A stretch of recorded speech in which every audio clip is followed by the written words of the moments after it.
कृष्ण कहते हैं, भक्ति में वैभव नहीं, भाव देखे जाते हैं। इसीलिए विदुर की कुटिया मुझे राजमहल से प्रिय थी। आज की महाभारत कहानी के पात्र विदुर नीति, विवेक और सत्य का प्रतीक, जो राजा नहीं था पर धर्म का स्तंभ था। महाभारत के विराट संसार में विदुर एक ऐसा पात्र है जो शस्त्रों से नहीं बल्कि विवेक, करुणा और सत्य से युद्ध करता है। उन्हें अक्सर केवल धृतराष्ट्र का मंत्री कहा जाता है, पर वास्तव में वे हस्तिनापुर की अंतरात्मा थे। जब पूरा दरबार मौन हो जाता था, तब विदुर का स्वर ही धर्म की याद दिलाता था। दासी पुत्र से महाज्ञानी बनने तक की यात्रा। विदुर का जन्म महर्षि वेद व्यास से हुआ, पर एक दासी के गर्भ से। इस कारण उन्हें राजसत्ता का अधिकार नहीं मिला। बचपन से ही उन्होंने सामाजिक भेदभाव को महसूस किया। यही पीड़ा उनके भीतर करुणा और न्याय की गहरी समझ बनकर विकसित हुई। वे जानते थे कि सम्मान पद से नहीं, चरित्र से मिलता है। विदुर की बुद्धि और धर्म बोध। विदुर बचपन से ही गंभीर, शांत और चिंतनशील थे। वे कम बोलते थे, पर उनके शब्द अनुभव और सत्य से भरे होते थे। उन्होंने राजनीति को शक्ति का खेल नहीं, बल्कि धर्म की परीक्षा माना। उनके लिए नीति केवल ग्रंथों में लिखी बात नहीं, बल्कि जीवन जीने का तरीका थी। धृतराष्ट्र के मंत्री नहीं, अंतरात्मा की आवाज।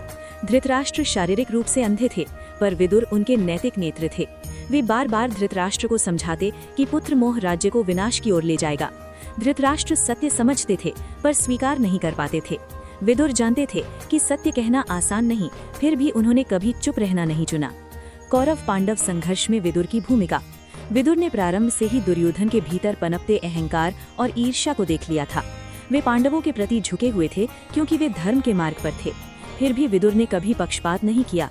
उन्होंने कौरवों को भी बार बार सुधारने का प्रयास किया। लाक्षागृह षड्यंत्र और विदुर की दूरदृष्टि। जब पांडवों को लाक्षागृह में जलाने की योजना बनी, तब विदुर ने सीधे शब्दों में नहीं, बल्कि संकेतों में सत्य कहा। उन्होंने बुद्धिमानी से पांडवों को सावधान किया। ये विदुर की व्यावहारिक नीति थी। सत्य भी बचा और जीवन भी। द्रौपदी अपमान और विदुर का आंतरिक विद्रोह। सभा में द्रौपदी का अपमान हुआ, पूरा दरबार मौन था, पर विदुर का अंतर्मन विद्रोह उठ खड़ा हुआ। उन्होंने स्पष्ट कहा, ये अधर्म है। स्त्री का अपमान पूरे कुल का विनाश लाता है। जब उनकी बातों को अनसुना किया गया, तब विदुर समझ गए कि हस्तिनापुर पतन की ओर बढ़ चुका है। सत्ता का त्याग और तीर्थयात्रा का मार्ग। अधर्म के साथ खड़े रहना विदुर को स्वीकार नहीं था। उन्होंने दरबार छोड़ दिया। ये उनका सबसे साहसी निर्णय था।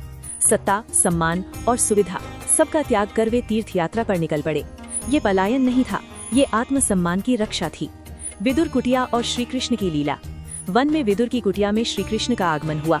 विदुर की पत्नी ने प्रेम में केले के छिलके परोस दिए और कृष्ण ने उन्हें भी प्रसाद समझकर स्वीकार कर लिया। ये दृश्य बताता है कि विदुर का जीवन केवल नीति नहीं, भक्ति से भी भरा था। युद्ध से पहले अंतिम चेतावनी। कुरुक्षेत्र युद्ध से पहले विदुर लौटे और धृतराष्ट्र को अंतिम बार समझाया। अहंकार त्यागने और युद्ध रोकने की प्रार्थना की, पर समय निकल चुका था।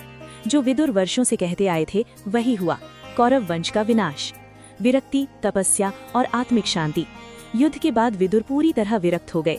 उन्होंने आश्रम में तपस्या का मार्ग चुना। वहीं शांत भाव से उनका देहावसान हुआ।